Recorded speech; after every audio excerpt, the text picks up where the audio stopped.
I would like to thank everyone for being here. My name is Evan Gillissie. I am Ashley's campaign manager. I've been with Ashley since May, and I can say with absolute certainty that the last 6 months, my 3.5 or so on this campaign have been a sight to see. From where we started to where we are right now, this is a campaign, this is a movement.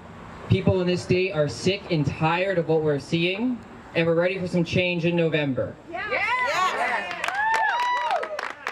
I have to say, how about this bus, right? This is the inaugural event of our new campaign bus. It's already being spotted throughout the state. I actually just saw it for the first time about 25 minutes ago, and it was a pretty exciting moment.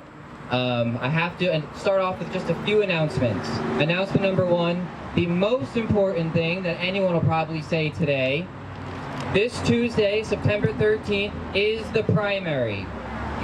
We do have a primary opponent, so please make a plan.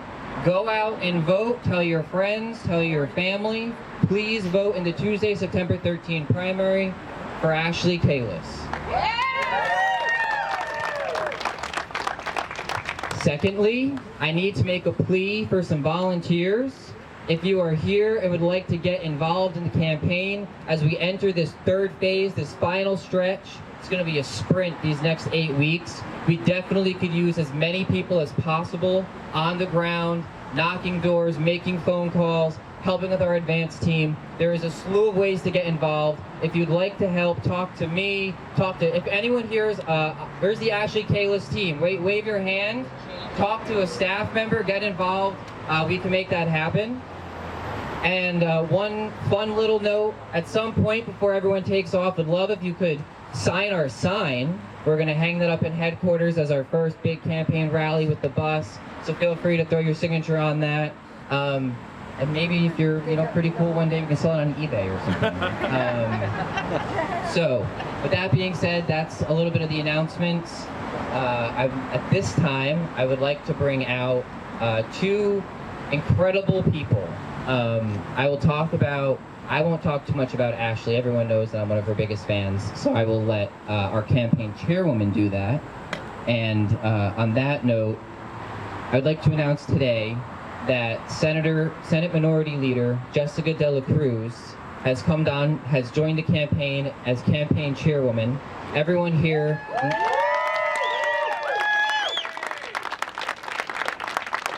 Senator de la Cruz is a force on Smith Hill. She came out of nowhere. She was a mom, sick and tired of seeing what was happening in the school, seeing what was happening to the state. She decided to get involved, and now look at Senator Jessica de la Cruz. She is one of the most powerful voices on Smith Hill, and we are lucky to have her not only as a party, not only as a state, but incredibly lucky to have her as part of our campaign. She can speak to so many issues. She's a phenomenal litigator. She is just the energy and the passion and the positivity that she brings to everywhere she goes. We're incredibly grateful to have her. So at this time, I would like to bring out our campaign chairwoman, Senate Minority Leader Jessica de la Cruz, and the next governor of Rhode Island, Ashley Kalus.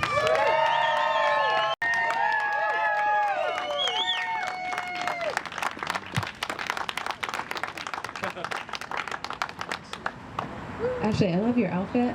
I feel like I'm way overdressed. I'm so excited to introduce Rhode Island's next governor as we get ready for the general election. The Democrats running for governor had their primary debate earlier this week. When they weren't busy calling each other names, they were previewing their general election strategy of lying about Republicans and trying to scare voters into ignoring just how much one-party rule is hurting our state. They know they can't talk about all the new companies moving to Rhode Island because there aren't any. They can't talk about honest government because the governor is being investigated by the FBI. They certainly can't talk about the cost of living because it's never been higher. They talk constantly about affordable health care, but not a single one of them has done anything to stop the costs from going up. Yes, that's right. All right.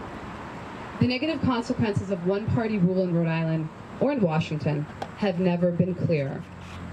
So the only thing the other side has left to do is scare voters about the Republican Party, to say horrible things about us, to talk about a president who left office 2 years ago. But I know their scare tactics won't work, because voters are going to see what Rhode Island Republicans are all about. Nobody can look at our actual candidates and say we're sexist, we're racist, or anti-immigrant. The truth is obvious. We're the party of real diversity and the party of real change.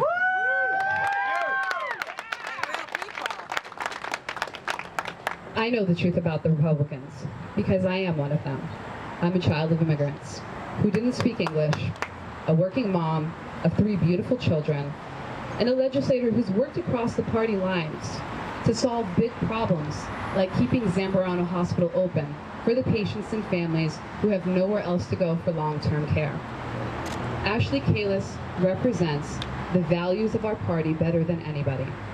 She came from modest circumstances to achieve the American dream through intelligence, hard work, and moral courage. That last part, especially, moral courage, is what we need to turn our state around. We need people who show real leadership instead of puppeting whatever talking points the special interests give them. We need to bring real jobs to our state instead of throwing taxpayer dollars at minor league soccer stadiums, offshore wind turbines, or video game companies. When I met Ashley, we immediately bonded over being mothers of young children and worrying about whether or not we'd be able to stay in Rhode Island if our state continues to go the wrong path. I know she's running to make Rhode Island a better place for the next generation, a place not only where her children, but her children's children will be able to raise a family and feel confident in their future. She's not running for the position, for the pension, or for her friends to give lucrative contracts. She's running for our children and their future.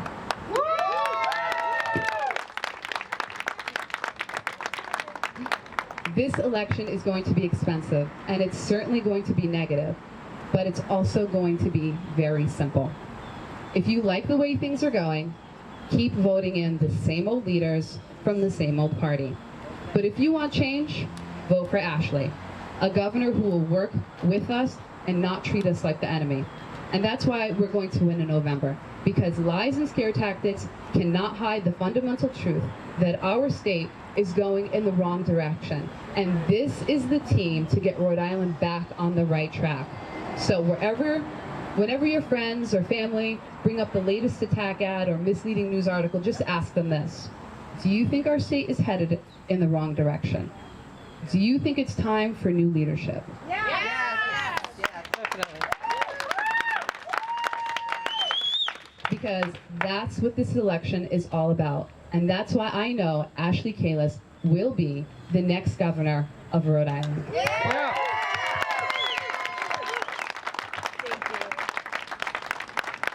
Thank you so much. I see a lot of familiar faces, and I see new ones as well.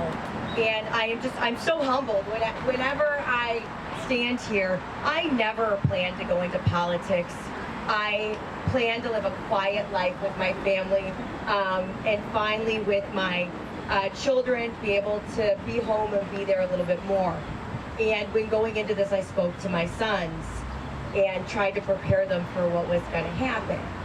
And the great thing about kids is that they often know what's right. And for them, it wasn't even a question. When I said, you know, I'm going to be gone a lot more, and then I intend on winning, so then I'm going to have to fix this state. And my kids are so generous, and there's a thing about kids where they just said, well, that's the right thing to do. We got to do it. And they're wonderful. So I want to thank everyone for being here. Thank you for your support, and also let you know that I understand the fight we're about to get into, and I want you to understand it as well. This is a fight for the future of our state. This is a fight for education, for an economy that is equitable and broad-based and works for everyone instead of the special interests. And this is a time where Rhode Island has to make a choice, and the choice will be whether we want to continue in our past failures or have a future of success, a future that includes everyone. And what happens in the primary, listen, we're going to have the primary election, and I will tell you that what will come out on the other side It may be a different person, but it's the same old thing. It is career politicians and insiders who are beholden to special interests and will sell out the state, sell out the future of your children for their own personal gain. And that has to stop. That has to stop. And that is the choice this year. Is, do you want to do the same old thing that has not served our state, that has made it so our children leave, so that it is hard to prosper as a business in the state? Or do you want change? Do you want someone who is not beholden to anyone other than the people of Rhode Island? And that is what you're going to get in me, an honest broker, someone who genuinely wants to do the right thing for Rhode Island and will work hard every single day only to make sure that this is a state that is affordable to live, work, and raise a family in. Yeah. Thank you so much. I appreciate your support. I'm going to need your help. Buckle up. It is going to be a big fight, because I can tell you, those that are in power do not give it up easily. They do not give it up readily, and we will need to work together as a state. Everyone, Republicans, Democrats, Independents, I need everybody on board to change the future of this state. And if you want change, you are welcome. You are welcome to join our team and help us move us into the future. Thank you so much. I appreciate it. Thank you.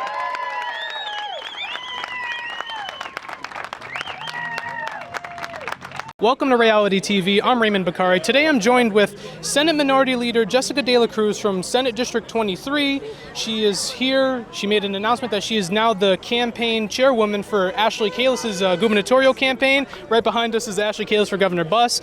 We just got finished with the rally. The senator made the speech. Campaign manager made a quick little speech. Ashley Kalus made a quick little speech. So just first question, what made you want to join the campaign? Well, Rhode Island needs change. For far too long, we've had one-party rule, and we need a governor that will push against the status quo, which is something that Republicans are doing already at the State House. So it's time. We need change. Rhode Islanders need change. There's a lot of families that are hurting, and they're ready for it as well. Some of those watching may not know what the role of campaign chairwoman is. Could you just explain for them what your responsibilities will be for the campaign? Yeah, so I'm going to be a jack of all trades. Anything she needs, I'm going to offer my assistance. If it's advice, if it's who to talk to, who to contact, being a liaison as well for her. It's really one of those, like, whatever you need, I'm your woman. And I heard not too long ago that now the policy sections are going to start coming out. What are some of the key issues that the campaign plan to focus on moving past the primary on Tuesday? Definitely education, and that's something that even Republicans in the Senate and the House have been working on. And it's really important because as a member of Oversight, I listened to hours of testimony, parents whose children were in failing school districts, where there were, in one instance, an 8th grader who, not an 8th grade, but 8th grade class, or not just the class, but the school, they had 5% proficiency in reading or math. And how is that individual going to be able to go out on his own or her own, get a job, be gainfully employed, care for themselves, perhaps the family in the future? It's not possible. And so what we need are options for students right now, because it's going to take years to fix the problem. It took us years to get here. It's going to take years to reverse the process. And so in the interim, we're going to give students choice. That's our goal. But also to improve public education, because I'm a product of public school education, and I think public education is important. But I also know, as a mom of 3, that it's not one size fits all approach. Every child is different, and some children need a different kind of method of teaching. Not to drift too far away from the campaign, but you were recently promoted from Senate Minority Whip to Senate Minority Leader. Yeah. Senator Algier is retiring, Yes. So now you've ascended to that position. What was that feeling like becoming Senate Minority Leader? Well, it's always a little nerve-wracking, and but I do understand why my peers felt that I would be a good leader. I've been very vocal on the issues. I've always tried to help my caucus members with whatever they need, and I'm honestly very humbled and honored to have that position. And my goal is to grow that Republican caucus in the Senate, to go from 5, which now, since Senator Algier is retiring, we have 4 of us. My goal is to grow that caucus so that we have more representation in the State House for Rhode Islanders. And just one quick question, looking ahead now to the general election, because Ashley Kalus is seen as the likely nominee. She does have a primary opponent, but she likely will win the nomination. What's the game plan heading into the general election? Are you prepared for what the Democrats are going to throw at Ashley? Yeah, it's going to be a nasty fight. I haven't been in politics that long, but I've always watched politics. I've always voted. Since I was 18, I was registered to vote and I voted. And so I know that this next phase is going to go into the mudslinging and the attacks. But the thing about Ashley is she's going to be about the facts. It's not going to be personal, but it's going to be about the facts. And whoever that opponent is, she's ready for the fight. And just a quick non-political topic, little icebreaker to take a step away from the politics. Do you have any hobbies? Oh, I do have hobbies. I love football, so I love watching it with my boys on Sunday after church. If my team is on, all right, I'm going to tell you guys my team. This is like a state secret, and it might actually hurt me in the future. But I'm a huge Dallas Cowboys fan. Really? Yeah. So, but I love that's NFC. So my boys love the Patriots. So we've got 3 men in the house who like the Patriots, me and my youngest who like the Cowboys. And as long as the Cowboys aren't playing the Patriots, then I'm all for the Patriots. But as soon as they play the Patriots, the Cowboys, I am, rooting for my Cowboys. So, but other than that, I love hiking and whatever with my boys, just spending time with the family. That's awesome. Senator, I want to thank you so much for taking time to take a few questions for this interview, and we're glad to have you back on Ray-ality TV. We definitely have to sit down sometime in the future for a full-length interview. I'm joined by Ashley Kalus, who is running for governor. She's the presumptive Republican nominee at this point. She just had a rally with Senate Minority Leader Jessica de la Cruz to unveil the game plan heading into November, announce that Senator de la Cruz is now the campaign chairwoman, and unveil the Ashley Kalus for Governor bus. It's so exciting. I know. It's the fun part. I guess the first question is, how did the bus come to be? Well, we wanted to get our message out, and we got a campaign bus. I didn't see it until today, so it was a really nice surprise. Nice. Yeah, it was like one of those, those home improvement shows. Have you ever seen them where they pull? Exactly. That's what it felt like. It sort of unveiled it, which is great, because the point is to get my name out there, let people know that they have a choice when making a selection, and then I hope that Rhode Islanders will choose change this year, because we really do need it for the future of our state. And I saw not so long ago that your campaign is starting to put together the full policy sections, and it's going to be coming out soon. What are the top issues heading into November that you're going to focus on? The issues that we're going to focus on are issues that I believe are issues of concern to all Rhode Islanders, which is education and affordability. It is getting so hard to get by in Rhode Island. Housing costs are out of control. Electricity costs are out of control. It's hard to even buy food. And so we're going to make sure that we address these issues and focus on the issues that matter to Rhode Islanders. And we also really need to have a conversation about education reform. Everything starts with education, and if we want a healthy economy, we need to make sure that we actually do education reform this time. Speaking of education reform, you hear ideas like increasing the number of charter schools, school choice, which I know is a big thing for the GOP right now. Are those kinds of reforms on your radar? Yeah, and what I will say is if your child is trapped in a failing school, when I am governor, you will have a public school of your choice. Now, you cannot trap children in failing schools, and I believe the right to quality education should be a constitutional right. It is not a constitutional right in Rhode Island, and we need to change that. Speaking of the other thing that you mentioned affordability, specifically with housing. What are some proposals that you plan to bring forward for housing? So let's talk about good government a little bit, because what we have is we have $250 million allocated to create housing or affordable housing in Rhode Island. And what we cannot have is we cannot have the same career politicians like Dan McKee, who is going to just waste your money and give it away to corporate interests, and we need an honest broker. So what we need is we need a pool of money that'll go to developers to actually encourage affordable housing. I will sit down personally with cities and towns to figure out why the 10% goal hasn't been met, and I will be a partner and support them in that process. Good government matters, and an honest broker matters, and we have money to actually get this done, and we did not get here overnight. We have not built houses for over a decade. We've been lagging. So for politicians all of a sudden from the other side to come in and act like in an election year they care about affordable housing when they've done nothing for the last decade is sort of disingenuous, and it's the sort of thing that I don't think voters are going to fall for anymore. They have not produced results. I will produce results for Rhode Islanders. How did the decision to have Senator de la Cruz be the campaign chairwoman come to be? I mean, she's a force. She's wonderful. I'm so honored. She has really been helpful the entire time. She is really a great role model. And it's talking about sort of new leadership in politics, people who are getting involved that never really thought that they would be involved, like myself. We're both moms, and really the way that Rhode Island is forced us to get involved. And she really is just an amazing woman. I'm so honored that she supports me and will help us in the campaign.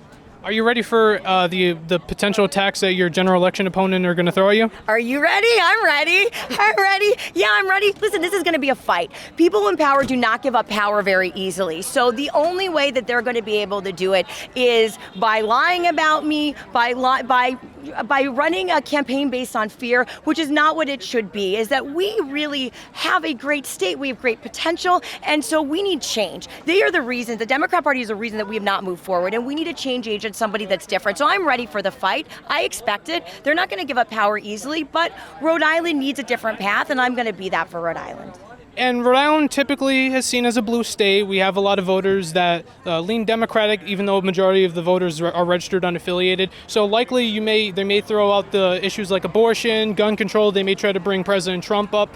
What would your response be, say, if a voter asks you about those? So when I was talking about having creating a divisive atmosphere, one of fear, that is a tactic when you don't have a record to run on. And so that is probably what will be done. And personal attacks. If you've done nothing for the state or you have ruined it, you're going to attack the other person personally or bring up the issues of fear that really aren't in reality. So we expect that, and I would say that Rhode Islanders are smart. They get what it's about. They know what the fight is about. And I want to run a campaign of substance, a campaign that talks about different ideas. And if they want to have a conversation about ideas and of substance, that's fine. If they want to have a fight about character or about their record, which I would love to talk about their record because they have nothing to stand on, then let's do that as well. But I am ready for a fight, and I think everybody should get ready for a fight, and I'm willing to do it.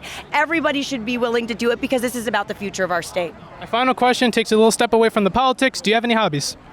Oh my gosh, I know, I'm not anymore. This is all I do. I still box a little bit. I don't spar. I box. I spend a lot of time with my kids, so pretty much whatever their hobby is becomes my hobby. But not so much, really. I'm just so focused on making sure that I get my message out there, that we get people engaged. But I still get to fight a little bit, only once a week now.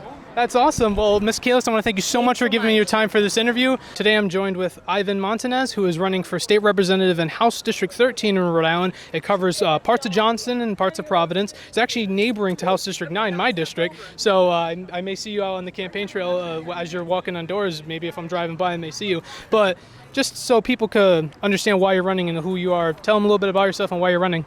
Sure. So my name is Ivan Montanez, obviously, as Ray has stated. I come from the community. I raised Hartford projects, went to Laurel Hill when it was Laurel Hill, went to Perry when it was Perry, and I was Achievement First. Went to Mount Pleasant High School, graduated, and now I'm currently working at Mount Pleasant as well.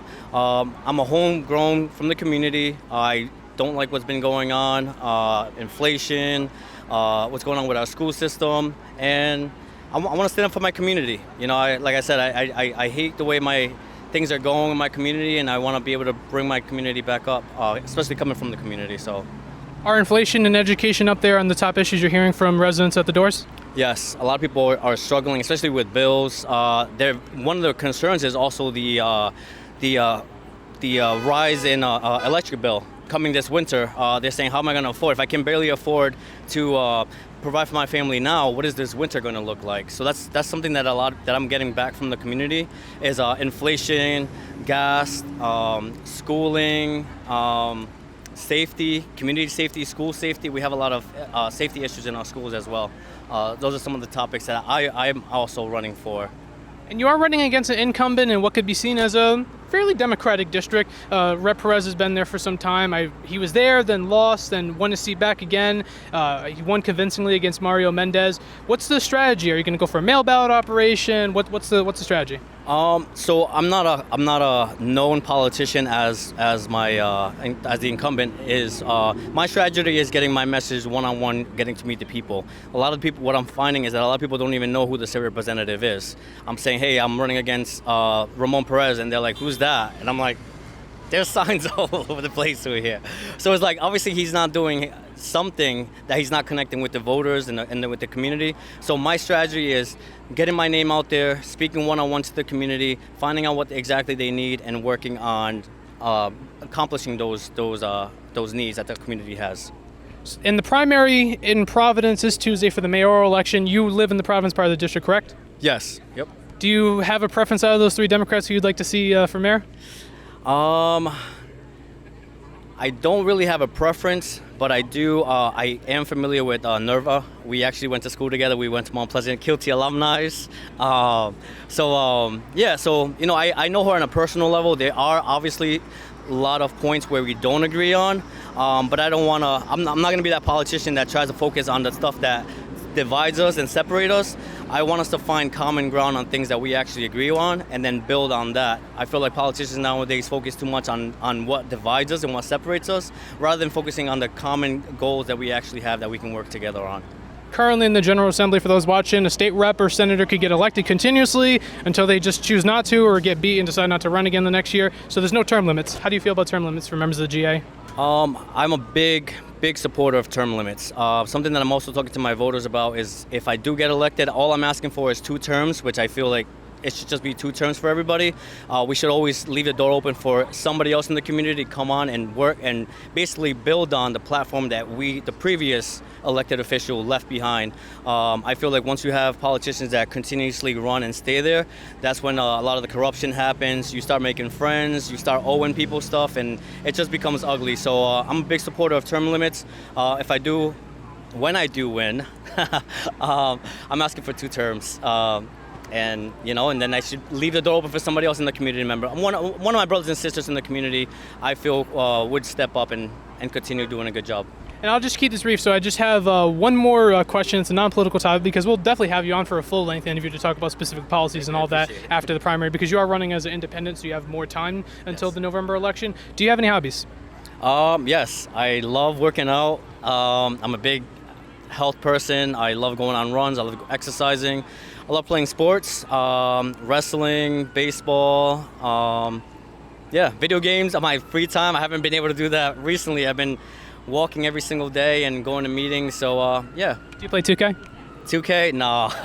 I'm more of a Warzone, Mortal Kombat type of person. Yeah, Call of Duty's kind of fell off. I hope it does rebound. I know they're doing MW2, the sequel to MW1 from 2019. Well, Ivan, thank you so much for giving me your time for this. I really appreciate it, and we will definitely have you back on after the primary. I'm a huge fan of the show, just wanted to say. Thank you, I appreciate that. And you do, just so I can get a little bit of attention to it, you do run the Inner Circle podcast, right? Yes, I also do have a podcast as well that I started just to with friends, just like a little platform where we could just come on, hang out, and just have an hour of non-political talk where we just talk about issues that affect us on a daily basis. And is it TH3 Inner Circle? How do you spell it? So it's, for those who want to search it up? It's TH3 Inner Circle, YouTube, Facebook.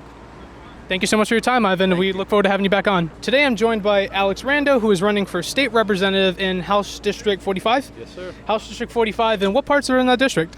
That's Cumberland, Lincoln. More specifically, it's Manville, Albion, Cumberland Hill, and Ashton. Nice. What motivated you to run? You're running up against an incumbent who's been there for quite a while. What made you want to run? Yes, sir. Well, this incumbent, she has been there a while, like you said. And some of the main factors is, in the reception that we're seeing at the door, is 10 years for any incumbent is just simply too much. Rhode Island, like Ashley spoke about today, it's time for change. It's time for new leadership, fresh blood, as they say at the General Assembly. And it's just what happens after 10 years is a lot of people start to vote with leadership. They start to vote based on special interests. And really we need people in every district, but more specifically my district, who are going to vote for the constituents of that district and not the way leadership at the General Assembly tells them to vote for. So speaking of the 10 years, is it fair to assume you're in favor of term limits? Yes, sir. I think term limits are a pretty good idea. Obviously, there's a lot of nuance to that discussion, the length of time for what office. But honestly, that's the way the founding fathers thought with some branches of government. And at this point, there's just too much money in politics, there's too much special interest, and I really think it's time to consider term limits. What issues are you hearing at the door aside from 10 years is too long? I think that's kind of the main one, but we're hearing a lot about, obviously, inflation. A lot of what people are talking about, inflation and economic issues, as well as educational issues. There's a lot of concern about, obviously, school security, mental health, the outcomes that are occurring in schools. Rhode Island has some of the most funding and most money spent per student and some of the lowest outcomes, especially in some areas of the state. So those are the things that a lot of parents are deeply concerned with. How do you feel about school choice? School choice, I'll be honest with you, Ray, I think that's something that I got to look into a little bit more. I know it's a really contentious issue. There's a lot that goes into it, especially in a small state like Rhode Island. I think by and large, choice is always a good option, especially, and I deeply feel for those kids that are in failing schools. So I lean towards choice, but honestly, as far as an official stance right now, I need just a little bit more time to talk with some more members of the community about that one. That's fair. And on this bus, you can't see it on the camera, but it says hashtag suspend the gas tax. Is that a policy you would support? Absolutely. I mean, people need help, and I think that was a quick and easy way for people to get some help and some relief this year.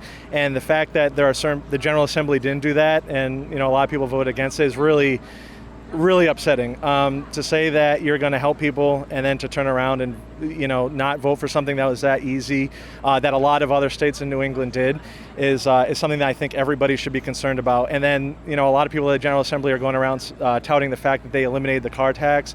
Well, if we look into exactly how that was done and what the elimination means, that's something that I think a lot of people should do their homework into. And after 10 or 12 years of my opponent and all the things that she could have done, if that's your biggest claim to fame, well, I think there's a lot more that we could be done as far as tax goes. When it comes to your general election strategy, because you didn't have a primary opponent, so you've had quite more time to campaign and all that, you announced a few months ago, right? I actually started pretty early on. Early on? Yeah, actually, we're talking with Jessica De La Cruz. She's a big inspiration to me, and we were talking as far back as November. So we've been out there since, I think we started walking March-ish, April, and then really ramped it up recently. So speaking of the general election strategy, mail ballots are likely, they're here to stay because the Let Rhode Island Vote Act passed and ballot harvesting is legal. So campaigns are going to likely have to adopt a strong mail-in ballot strategy. Is that in your plans for the ground game in November? Yes, sir. Obviously, everything's on the table. Whatever it takes to win and whatever it takes to reach voters. If they are somebody who can't get to the polls for some reason, I would never want to exclude them from their choice. But it will be interesting to see how much there is of that year. It seems like, from what we've been hearing and what I've been hearing as far as the primary goes, it seems like mail-in ballots aren't going to be as much of a factor. But of course they're there and we can't exclude them. So we got to work to make sure those folks who do want to vote by mail do vote by mail.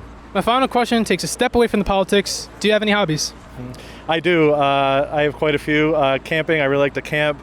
I really like to hike. And right now I have a 3-month-old at home, so thank you. So she pretty much is my hobby this summer, that and this. Spending time. I have a big group of friends that we have a lot of fun with. So, but I think when people ask the hobby question, I love to experience a little bit of everything. I'm a foodie, a camper, a hiker, a traveler. Our time on this planet is far too short, and we need to experience as much of it as we can. Absolutely, I agree with you wholeheartedly on that. Alex, thank you so much for giving me your time. I really appreciate it. We'll definitely have you back on after the primary so we can get a full length talk about policy and all that. And thank you for your time. I really appreciate it. Can't wait, Ray. Thank you for all you do.